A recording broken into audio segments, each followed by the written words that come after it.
The boardroom froze when CEO Serena Whitmore laughed at the janitor's battered notebook. "Cute sketches," she sneered, flipping through its yellowed pages, until her smile vanished. There, among the ink-stained diagrams, was the original blueprint of her company's first AI core, dated years before she'd founded it. The janitor, Henry Dalton, whispered quietly, "You just mocked the man who built your dream." That single sentence shattered her pride and unearthed a secret that could rewrite the history of Whitmore Technologies. Serena Whitmore stood at 34 years old as the undisputed queen of Silicon Valley's AI revolution. Her billion-dollar empire, Whitmore Technologies, occupied 3 gleaming towers in downtown San Francisco, each one reflecting the California sun-like monuments to human ambition. She was beautiful in that calculated way powerful women often master. Blonde hair cascading in controlled waves past her shoulders, gray eyes that could freeze a boardroom with a glance, and a signature red V-neck dress that had become her trademark in every tech magazine profile. Born into wealth that most could only imagine, she'd inherited the company from her father, Edward Whitmore, a man the industry still revered as a visionary pioneer who'd supposedly birthed the first adaptive AI core from pure genius. Serena believed in 3 things absolutely: discipline, intelligence, and the superiority of merit. She had no patience for fate, coincidence, or the romantic notion that success came from anything other than ruthless capability. Every morning, she arrived at her corner office on the 47th floor at 6:30, reviewed performance metrics by 7, and crushed quarterly projections by sheer force of will. Her employees feared her. Her competitors respected her. The media called her the Ice Queen of Innovation, a title she wore with pride. But in the basement levels of her gleaming towers, in the technical floors where servers hummed and maintenance crews worked in shadows, there existed a different world entirely. This was where Henry Dalton spent his nights pushing a mop cart through endless corridors of glass and steel. At 38, Henry carried himself with a quiet dignity that seemed out of place for a janitor. His maintenance uniform hung loose on a frame that had once been stronger, before grief had worn him down to essentials. His hands, calloused and scarred, told stories of work both manual and precise, but it was his eyes that revealed the truth, dark and thoughtful, holding depths of knowledge that no one bothered to notice anymore. 10 years ago, Henry had been someone else entirely. He'd been the lead engineer at a small startup called Cobalt Systems, where he and a tight-knit team of brilliant minds had worked 18-hour days fueled by coffee and conviction. They'd been developing something revolutionary, an adaptive AI system that could learn human emotional context, not just process data. They'd called it their life's work. They'd been so close to changing everything. Then Edward Whitmore had come calling with an acquisition offer that seemed generous until the lawyers finished with it. The patents transferred, the NDAs got signed, the team disbanded. Henry had taken the settlement money because his wife, Rebecca, was dying of cancer, and he needed every dollar for treatments that ultimately couldn't save her. When she passed, he'd found himself unable to return to the tech world that had chewed up his dreams and spit out legal documents. So he'd taken the only job that let him stay invisible, cleaning the floors of the empire built on the bones of his creation. His daughter, Lila, was 8 years old now, with her mother's bright eyes and her father's quiet resilience. Every morning, Henry walked her to school, helped with homework every evening, and tucked her in with stories about robots that could feel happiness. She was his entire world, the only thing that kept him moving forward through the grief and injustice. But he'd kept one thing from those days at Cobalt Systems: a leather-bound notebook, its cover worn soft with age and handling, its pages filled with hundreds of detailed technical diagrams, circuit designs, and algorithmic frameworks. It was his memory, his proof, his silent witness. He carried it everywhere, even on his cleaning shifts, a talisman of the person he used to be. Tonight, Henry was preparing the main conference room on the 45th floor for tomorrow's major presentation. Whitmore Technologies was about to unveil Core 2.0, their latest AI breakthrough, to a room full of investors and journalists. He moved methodically through the space, wiping down the long glass table, straightening the ergonomic chairs, ensuring every surface gleamed. That's when he noticed it. A prototype design sheet. Someone had left on the table. marked Confidential, Core, 2, Architecture. He picked it up, more out of habit than curiosity, and felt his breath catch. The neural pathway diagram, the learning algorithm structure, the emotional recognition matrix. He'd seen this before. He'd drawn this before. With trembling hands, Henry pulled out his old notebook and opened it to a page marked 10 years prior. The designs were identical. Not similar. Identical. Every node, every connection, every innovative leap he'd made in that tiny Cobalt Systems lab was right there in Whitmore's latest revolutionary product. He was still standing there, notebook open, when the conference room doors swept open and Serena Whitmore strode in like she owned the world, which, in many ways, she did. She stopped when she saw him, irritation flickering across her perfectly composed face. "Why are you still here?" "The cleaning should be finished by now." Henry quickly closed his notebook, but not quickly enough. Her sharp eyes had caught the movement, the glimpse of technical diagrams. "What is that?" She stepped closer, her designer heels clicking on the polished floor. "Are you writing a novel?" "A Janitor's Guide to Quantum Computing." Behind her, Damian Cross entered, the company's chief operating officer and Serena's most trusted lieutenant. He was sharp-featured and sharper-minded, a man who'd climbed the corporate ladder by knowing exactly when to smile and when to strike. He laughed at Serena's joke, always ready to amplify her cruelty. "Let me see that," Damian said, snatching the notebook from Henry's hands before he could protest. He flipped through several pages, his expression shifting from amusement to something else, something almost like recognition, before settling back into mockery. "Boss, you've got to see this. Our janitor here fancies himself an engineer." He tossed the notebook to Serena, who caught it with practiced ease. She opened it, her eyes scanning the pages with the same analytical precision she applied to everything. Page after page of intricate technical drawings, mathematical proofs, system architectures that would take years of advanced education to even understand, let alone create. "Did you trace these from textbooks?" she asked, her tone dripping with condescension. "Or find them online? Trying to impress someone?" "It's adorable, really. A mop pusher, dreaming of being a genius." The handful of executives who'd filtered in behind her laughed dutifully. This was entertainment, watching the Ice Queen put someone in their place. But then Serena turned to a specific page, and her smile faltered. Her eyes narrowed. She looked from the notebook to the prototype sheet on the table, then back again. The design for Whitmore Core 1.0, the product that had launched her company into the stratosphere 8 years ago, was right there in faded ink, dated 3 years before her father had supposedly invented it. The laughter died in the room as they watched her face change. Henry spoke then, his voice quiet but steady, carrying the weight of a decade's silence finally breaking. "I'm not dreaming, Miss Whitmore. You are. You're standing on someone else's dream and calling it your own." The air turned thick with tension. Damian's face had gone pale, his jaw tight. He moved to take the notebook back, but Serena held up one hand, stopping him. She stared at Henry with those cold gray eyes, seeing him perhaps for the first time. "Explain yourself," she said softly, dangerously. "Cobalt Systems," Henry replied. 10 years ago, your father bought us out. These designs were ours. Mine. And somehow they became yours." Serena snapped the notebook shut and thrust it at Damian. "Security. I want a full investigation into how this man accessed confidential company archives. Until then, he's suspended."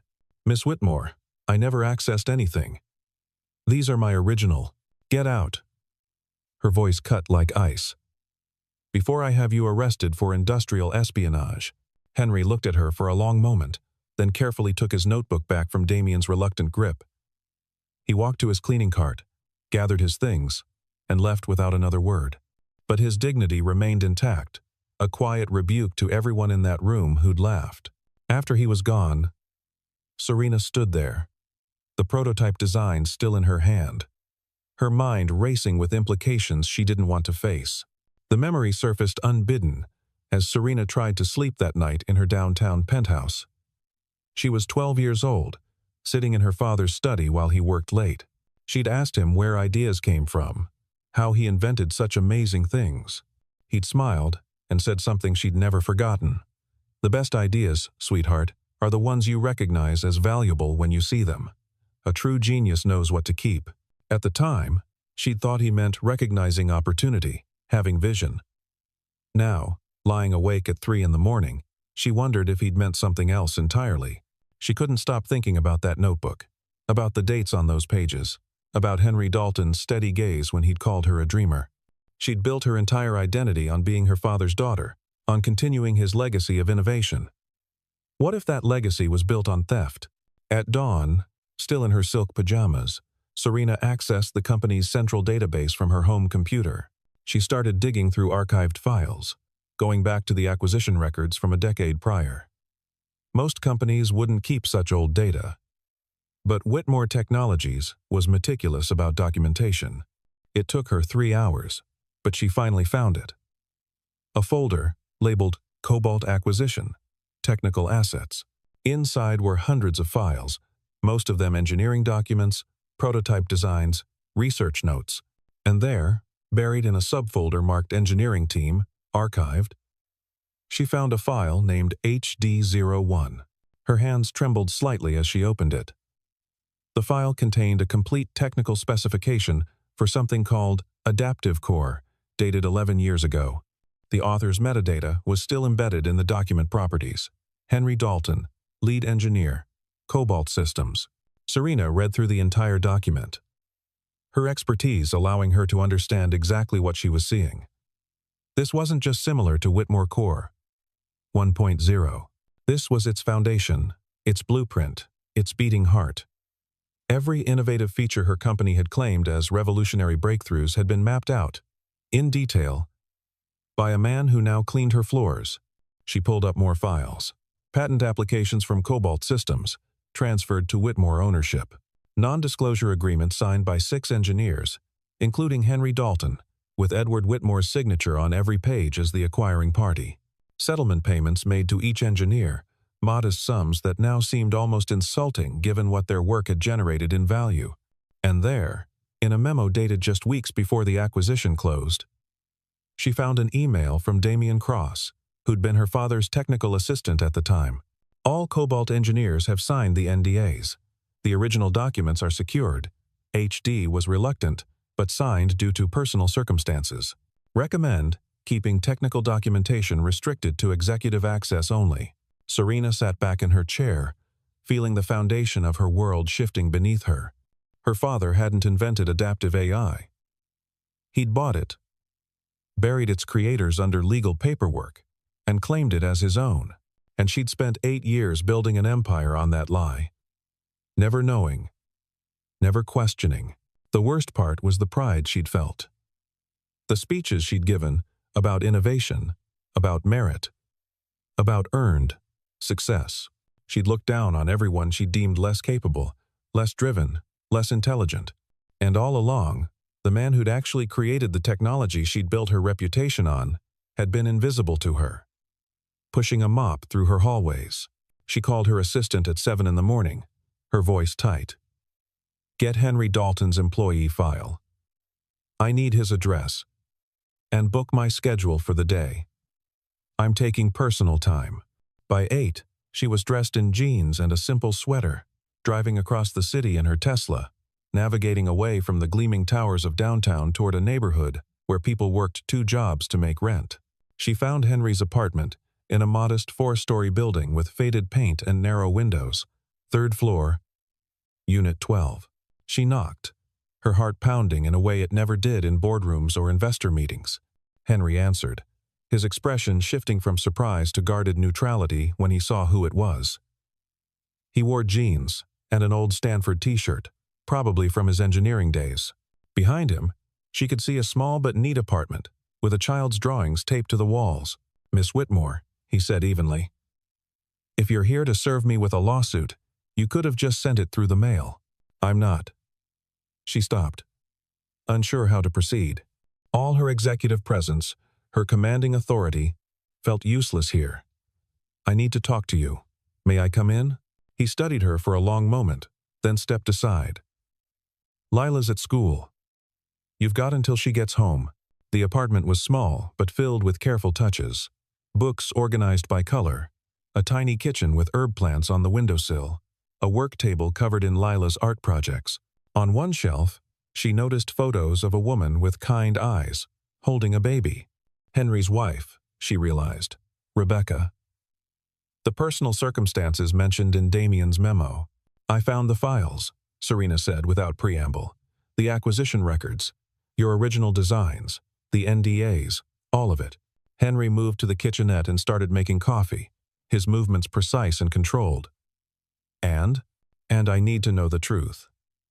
What really happened with Cobalt Systems? He was silent for a long moment, measuring out coffee grounds, filling the machine with water. When he finally spoke, his voice was distant, like he was recounting someone else's story. We were 7 people in a converted warehouse in Oakland. Brilliant people who believed technology should serve humanity, not replace it. We worked for 3 years on Adaptive Core, sleeping on couches, maxing out credit cards, convinced we were going to change the world. He paused, watching the coffee drip. Then your father came with his offer. Buy out the whole company, keep us on as consultants, bring our vision to the market with proper resources. But that's not what happened, Serena said quietly. No, the contracts were dense, full of legal language we didn't fully understand. We signed away everything, patents, designs, even our right to discuss our own work. Your father said it was standard IP protection. By the time we realized what we'd actually agreed to, it was too late. The company dissolved. Most of my team scattered to other jobs, bound by NDAs that prevented them from even mentioning what they'd created. Why did you sign? If you knew it was wrong. Henry poured 2 cups of coffee, handed her one. Rebecca was stage 3 when the offer came. I needed the money for experimental treatments. Your father's lawyer knew that. He made sure I understood that the settlement would cover her medical bills. What would you have done? Serena had no answer. She'd never faced a choice like that, never had to weigh her life's work against someone she loved. She sipped the coffee, which was better than what her executive assistant brought her every morning. I'm sorry, she said finally. For yesterday. For not seeing you. For everything. Are you sorry because you believe me? Or because you're worried I'll go public? She flinched at the directness of the question. Can't it be both? Can't I be horrified by what my father did, and also terrified of what it means for my company? At least you're honest. Henry sat across from her at the small table. Your father wasn't evil, Miss Whitmore. He was ambitious. He saw something valuable, and took it. In Silicon Valley, they call that vision. It's theft, yes. But it's also how empires are built. He looked at her steadily. The question is, what kind of empire do you want to lead? Before she could answer, her phone buzzed with an urgent message from her executive assistant. Damien requesting emergency meeting. Says, it's critical. She showed Henry the message. He read it and shook his head. That man is more worried about this than you are. You should ask yourself why. As Serena drove back to the office, her mind churned through possibilities, each one darker than the last. Damien had been her father's assistant during the Cobalt acquisition. He'd written the memo about securing the documents. He'd been the first one to mock Henry's notebook yesterday, and the first to grab it. And now, he wanted an emergency meeting. She went straight to his office, bypassing her assistant's attempts to brief her. Damien was on the phone when she walked in, but he quickly ended the call when he saw her face. Serena, thank God. We have a situation. That janitor, Dalton, he's been accessing restricted files. I've got IT pulling the logs now. We might need to involve the FBI for cybersecurity breach.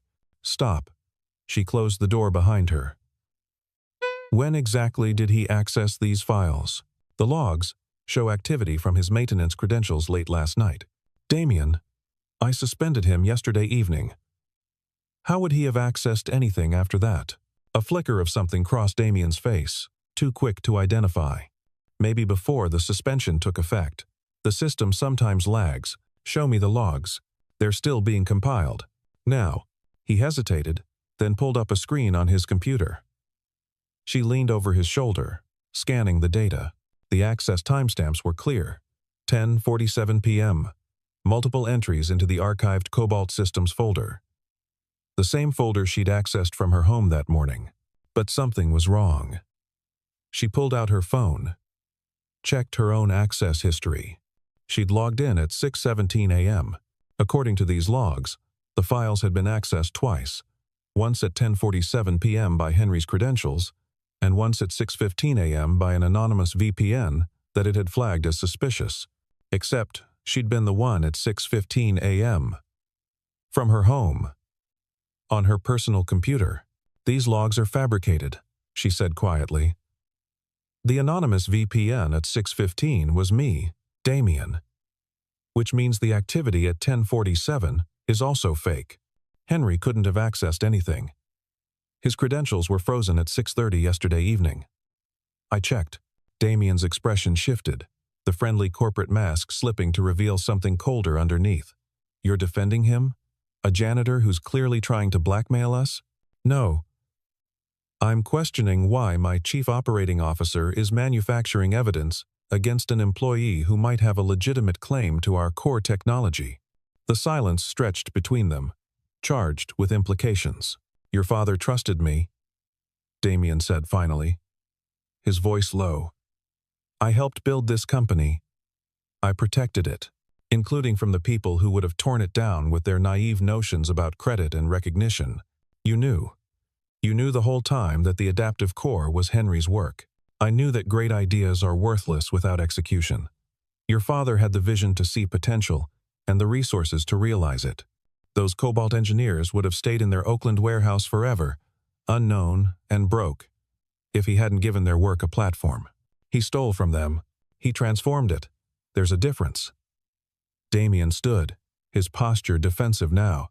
"And if you're planning to destroy everything we've built over some misplaced guilt, I'll make sure the board knows you're unfit to lead. We've got investors flying in for tomorrow's launch. The Core 2.0 will generate billions. Are you really going to throw that away for a janitor with a grudge?" Serena looked at him, really looked at him, and saw the man who'd been pulling strings for years, maintaining the lie, protecting the empire built on theft. He'd probably deleted files, hidden evidence, ensured that no one ever connected the dots between Cobalt Systems and Whitmore Technologies. "You're right about one thing," she said quietly. "Tomorrow's launch is critical. Make sure everything's ready. And Damien? Don't touch any more files. I'm having IT lock down all historical archives and create an independent backup for security purposes." She left before he could respond, her heart hammering. She had less than 24 hours to decide what kind of person she wanted to be. That evening, Serena sat in her office, long after everyone else had gone home. The San Francisco skyline glittered through her floor-to-ceiling windows, a testament to everything she'd achieved, or everything she'd thought she'd achieved. She pulled up the cloud backup system, the one she'd set up years ago as personal insurance, separate from the company's main servers. Every file she'd ever accessed automatically saved to her private encrypted storage, including every document from the Cobalt Systems archive. She opened the HD-01 file again, reading through Henry's original vision for adaptive AI. There was a section near the end, a sort of manifesto that her father had never included in the final product specifications. "Let technology serve humanity, not replace it. Let it amplify our capacity for compassion, not substitute for it. Let it remember that behind every line of code is a human heart hoping for connection." Her father had taken the code and left the heart behind. He'd built an empire on innovation and forgotten the innovator. And she'd inherited that empire without questioning its foundations. Serena made her decision then, sitting in her expensive chair in her corner office, surrounded by awards and recognition that suddenly felt hollow. She opened her laptop and started writing. Not a legal brief, not a corporate memo, a speech. At midnight, she drove back to Henry's apartment. He answered the door in sweatpants and a worn t-shirt, clearly having been asleep. His daughter appeared behind him, tiny and curious, with dark hair and messy braids. "Is Daddy in trouble?" Lila asked, her voice small. Serena crouched down to the girl's level. No, sweetheart. Your daddy is the opposite of in trouble. He's a hero. I just needed him to know that. She looked up at Henry. Tomorrow's the Core 2.0 launch. Press conference at 10 a.m., full media coverage. I'm going to tell them everything. The truth about Cobalt Systems, about my father, about you. I'm going to make it right. Henry's expression was unreadable. That'll destroy your company. Maybe, or maybe it'll transform it into something worth keeping. Serena, Miss Whitmore, she corrected automatically. Then smiled. Actually, no. Call me Serena. I think I've been hiding behind titles long enough. She handed him a folder. These are the original contracts from the Cobalt acquisition. I had legal pull them. There's a clause on page 47. If any acquired IP is found to have been improperly credited, rights revert to the original creator pending restitution. I don't want money, Henry said quietly. I know. But you deserve it. More importantly, you deserve the truth told. Your team deserves their names in the history books, and I deserve to lead a company that's built on honesty, even if it means tearing down the pretty lies first. Lila tugged on her father's hand. Daddy, is she the lady who was mean to you? Yes, Lila. The little girl looked at Serena with serious eyes. Are you going to say sorry? Yes. To your daddy. And to everyone he worked with. And to everyone who believed in the story I told about my company. Serena felt tears, threatening. Unfamiliar and uncomfortable. I'm very sorry. Lila considered this, then nodded. Daddy says people who say sorry and mean it are brave. Your daddy is a smart man. The next morning, the Whitmore Technologies auditorium, filled with journalists, investors, and industry analysts. The stage was set for the Core 2.0 unveiling, with dramatic lighting and a massive screen displaying the company logo. Damian Cross stood in the wings, confident and polished, ready to present the breakthrough that would cement Whitmore's dominance for another decade. Serena arrived 15 minutes before the scheduled start, wearing not her signature red dress but a simple navy suit. She carried a flash drive in her pocket and clarity in her heart. Ready to make history? Damian asked, his smile sharp. Yes, she said.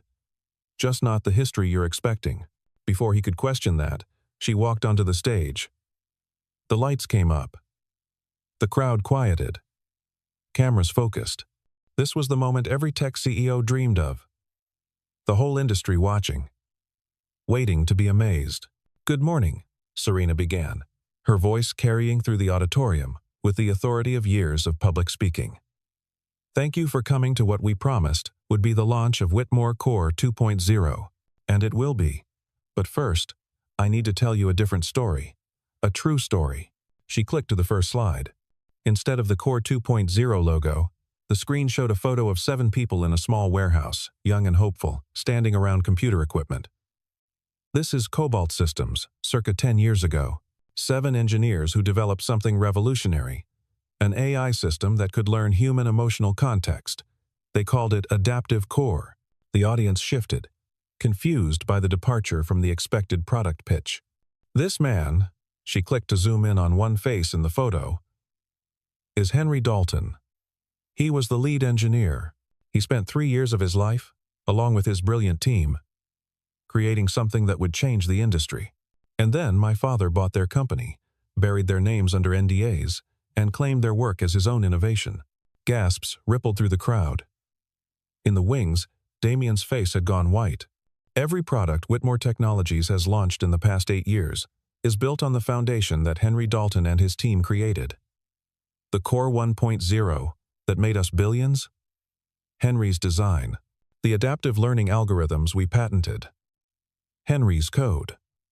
The emotional recognition systems we licensed. Henry's breakthrough. She clicked to the next slide. Henry's original notebook page. The one that matched the Core 1.0 architecture perfectly, with the date clearly visible. For the past year, Henry Dalton has worked as a janitor in my building. I mocked him 2 days ago for carrying this notebook. I called his life's work cute sketches. I looked past him every day, never seeing the man who made my success possible. The auditorium was completely silent now, every eye on her. Yesterday, my chief operating officer, Damian Cross, attempted to fabricate evidence that Henry had hacked our systems to steal his own designs back.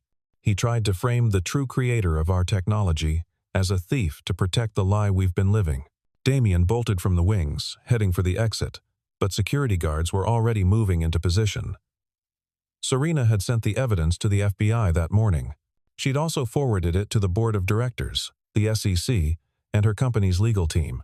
Damian Cross is being taken into federal custody as we speak for fraud, evidence tampering, and conspiracy to commit intellectual property theft, Serena continued, her voice steady, even as her world restructured itself. My father, Edward Whitmore, bought Cobalt Systems knowing exactly what he was doing. He used NDAs and financial pressure to silence the true innovators. And I, in my arrogance and ignorance, continued that legacy. She clicked to the final slide. The Cobalt Systems team photo again, each face now labeled with a name. These 7 people deserve recognition. They deserve their place in the history of AI development. They deserve an apology from me, from this company, and from an industry that was too busy celebrating my father's supposed genius to ask where that genius actually came from. Movement at the back of the auditorium. Henry Dalton stood in the doorway, Lila holding his hand. Serena had sent a car for them that morning, hoping he'd come. Their eyes met across the crowd. Henry, she said, gesturing him forward. Would you please come up here? He hesitated, then walked down the aisle with Lila, the crowd parting for them. When he reached the stage, Serena handed him the microphone. Henry stood there for a moment, looking out at the sea of cameras and journalists and industry leaders. Then he spoke, his voice quiet but clear. I didn't come here for revenge or recognition. I came because my daughter asked me why I was sad, and I couldn't lie to her anymore about why. He looked down at Lila, who gazed up at him with absolute trust. I wanted her to learn that truth matters, even when it's hard, even when it costs you everything. He handed the microphone back to Serena. She took it, then made one more announcement. Effective immediately, I'm petitioning the board to rename our core technology the Dalton Whitmore Adaptive Core. I'm establishing a fund to compensate the original Cobalt Systems team for their work, including back royalties on every product we've licensed. And I'm offering Henry Dalton the position of Chief Innovation Officer and co-founder in title, with full equity stakes that reflect his actual contribution to this company. The auditorium erupted, some in applause, some in outrage, some in shock. Cameras flashed. Reporters shouted questions, but Serena's attention was on Henry, who stood beside her with his daughter's hand in his, looking like a man who'd just had his life given back to him. Later, after the chaos had settled and the journalists had filed their stories and the investors had their emergency calls, Serena found Henry in the executive conference room. Lila was drawing at the big table, her father's old notebook open beside her as she copied robot designs with careful crayon strokes. You didn't have to do all that, Henry said. The public admission, the compensation, the title. Yes, I did. Not because it was smart business, but because it was right. She sat across from him, watching Lila color. The board's threatening to remove me. Stock dropped 18% in the first hour. Half my executive team has requested emergency meetings. Do you regret it? She thought about that. Really thought about it. She'd spent her whole life building an image of herself as a self-made visionary, brilliant and unstoppable. Today, she'd publicly admitted she was neither of those things. She was her father's daughter, standing on foundations built by stolen dreams. No, she said finally. I regret not doing it sooner. I regret every day I walked past you and didn't see you. I regret believing my own press releases. Lila looked up from her drawing. Daddy says sorry is just the start. You have to do better after. Your daughter is very wise, Serena said to Henry. She gets it from her mother. His voice softened when he mentioned Rebecca. She would have liked you. The you you're choosing to become. Over the following months, the industry watched as Whitmore Technologies transformed. Some investors fled. Others, surprisingly, doubled down, intrigued by the narrative of redemption and authenticity. The Cobalt Systems team members, scattered across the country, slowly came forward to claim their recognition and compensation. 3 of them returned to join Henry in a new innovation division. Henry accepted the co-founder title, but negotiated the Chief Innovation Officer position down to Senior Technical Advisor. He worked 3 days a week in the research lab, spending the other days with Lila. Serena found herself stopping by the lab more often than necessary, drawn by the genuine enthusiasm there, so different from the competitive pressure of the executive floors. One evening, 6 months after the launch that became known in tech circles as The Confession, Serena found Henry and Lila in the lab after hours. They were building a small robot together, Lila carefully soldering connections under her father's patient guidance. "That's beautiful," Serena said from the doorway. Lila beamed. "It's an emotion-sensing robot, like in Daddy's notebook. It can tell when you're sad and gives you a hug. The world could use more of those," Serena said. Henry looked up from the workbench, and something passed between them, an understanding built on shared honesty and new beginnings. "Lila, why don't you test the arm movements while I talk to Serena for a minute?" He led Serena to the corner where his old notebook sat on a shelf, now preserved in an archival case. He opened it carefully to the first page, where a line was written in faded ink. "Let technology serve humanity, not replace it. This was our mission statement at Cobalt," he said. "We believe technology should amplify human connection, not substitute for it. Your father took our code, but left our purpose behind. I want to bring it back," Serena said.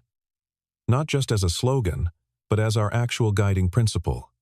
Every project, every product, every decision. That'll cost you profits. Silicon Valley doesn't reward ethics.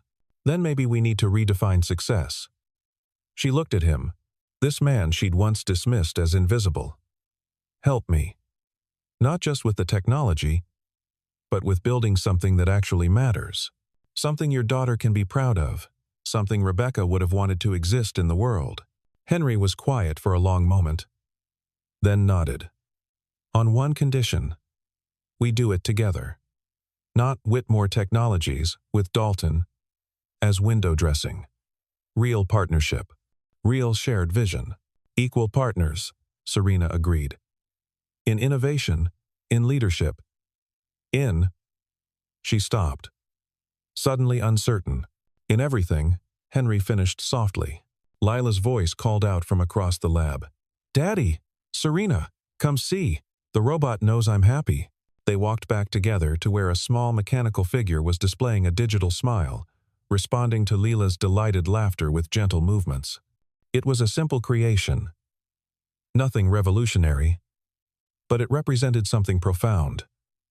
Technology built not to replace human emotion, but to recognize and honor it. Serena watched Henry explain to his daughter how the emotion sensors worked, his patience infinite, his passion genuine. This was what her father had tried to buy and failed to understand.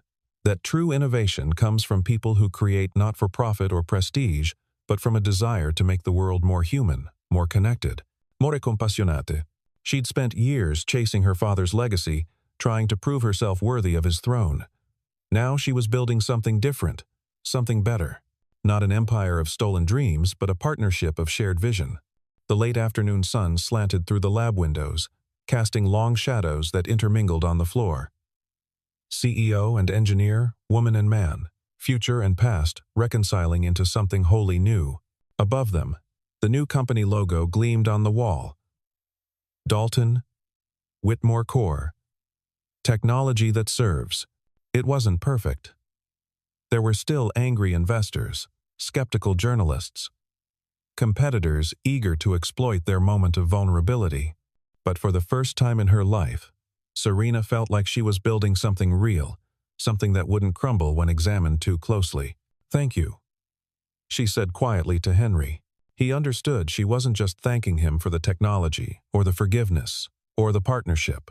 She was thanking him for the mirror he'd held up, for forcing her to see the truth beneath the glossy surface of her life. "Thank you," he replied, "for being brave enough to change." Lila looked up at both of them, her small face serious. "Are you guys going to make robots that help people forever?" "Yes," Serena and Henry said together. "Good," Lila declared, returning to her soldering. "Because that's what heroes do." In a city built on innovation and ambition, where success was measured in valuations and market share, 3 people stood in a lab and chose a different metric: integrity. It was a quiet revolution, easily overlooked by those who measured progress in quarterly earnings. But it was revolution nonetheless, built on the simple radical notion that the people who create value deserve recognition, that truth matters more than comfort, and that it's never too late to choose who you want to become. The janitor's notebook, once mocked and dismissed, now sat in an archival case as a reminder of everything worth fighting for. Its yellowed pages held more than technical diagrams. They held the blueprint not just for AI cores, but for redemption, for partnership, for the long, difficult work of making amends.